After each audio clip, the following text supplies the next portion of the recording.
write short stories. I know Jerry does a bit of writing, I know anybody else does a bit of writing, but if you're ever stuck for a story, I recommend you go to Dublin and get the 19A out to Ballymun and sit behind two old ones, because you just get fantastic, if you eavesdrop, you'll just get these fantastic stories. And I happened to be in Dublin lately, and I said, okay, I'll get the 19A out to Ballymun, and here was two old ones sitting on the top deck, and I said, okay, I'll spare seat behind them, and I overheard a conversation. And as the conversation progressed, I got it that neither of them knew each other's status. They were new friends, you know. And the conversation went like this: and is your husband dead? And the other one says, I hope so, because he's buried about 3 weeks.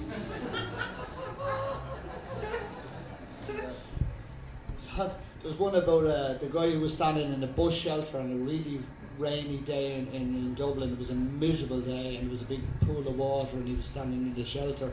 And suddenly the fire brigade flashed past, and in doing so, it created a big wave of water which totally drowned him inside, you know. And he looked at the fire brigade and he says, you wouldn't fucking do it to me if it was on fire.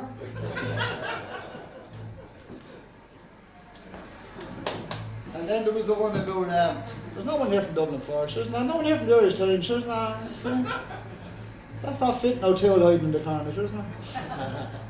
But the man from D4 who ended up in Moore Street, he's kind of stuck for a few bob, you know, and he had to get the cheap.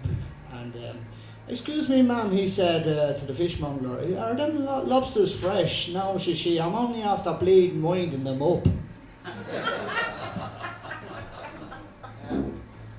There's a friend of mine should be here tonight. He can't be here tonight due to, I don't know, destiny and circumstances. So I'll read this on his behalf. This is for a really good friend of mine. This is for Owen. This is a very, very short extract from the Ballad of Reading Gael by Oscar Wilde. He did not wear his scarlet coat, for blood and wine are red, and blood and wine were on his hands when they found him with the dead, the poor dead woman whom he loved and murdered in her bed. He walks amongst the trial man in a suit of shabby grey. A cricket cap was on his head, and his steps seemed light and gay.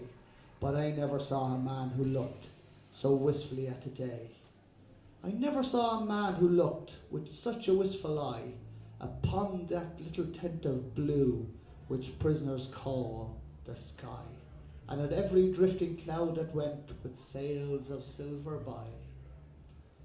Some love too little, some too long, some sell and others buy.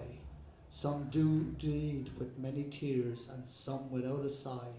For each man kills the things he loves, yet each man does not die. And I, and all the souls in pain who trampled the other ring, forgot if we ourselves had done a great or little thing, and watched with gaze of dull amaze the man who had to swing. It is sweet to dance the violins when life and life are fair. To dance the flutes, to dance the lutes is delicate and rare, but is not sweet with nimble feet to dance upon the air. A prison wall was round us both, two outcast men were we. The world had thrust us from its heart, and God from out his care, and the iron gin that waits for sin had caught us in its snare.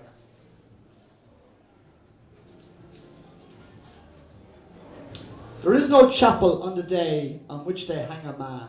The chaplain's heart is far too sick, or his face is far too wan.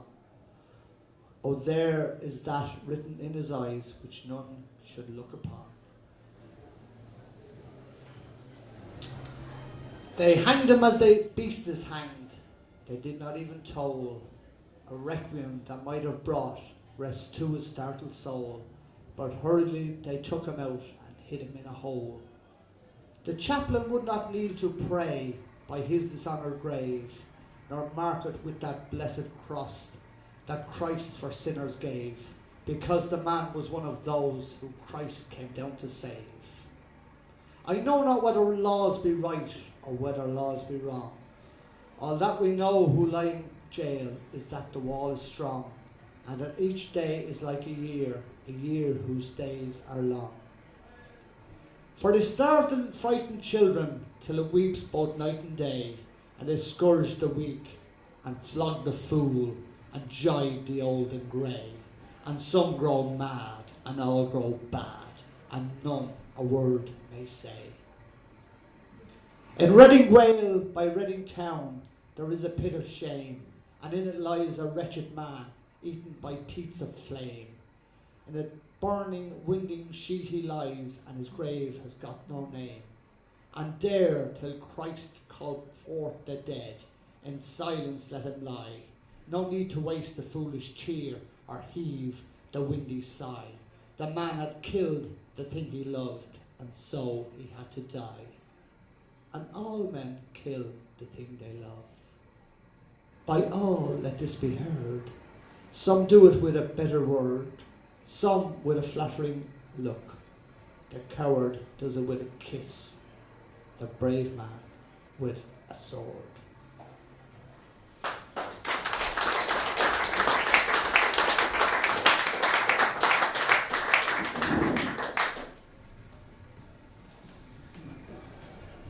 This is a very famous Dublin song, and if you know the chorus, which I'm sure you all do, feel free to join in. Oh, in Dublin's fair city, where the girls are so pretty, I first set my eyes on sweet Molly Malone, as she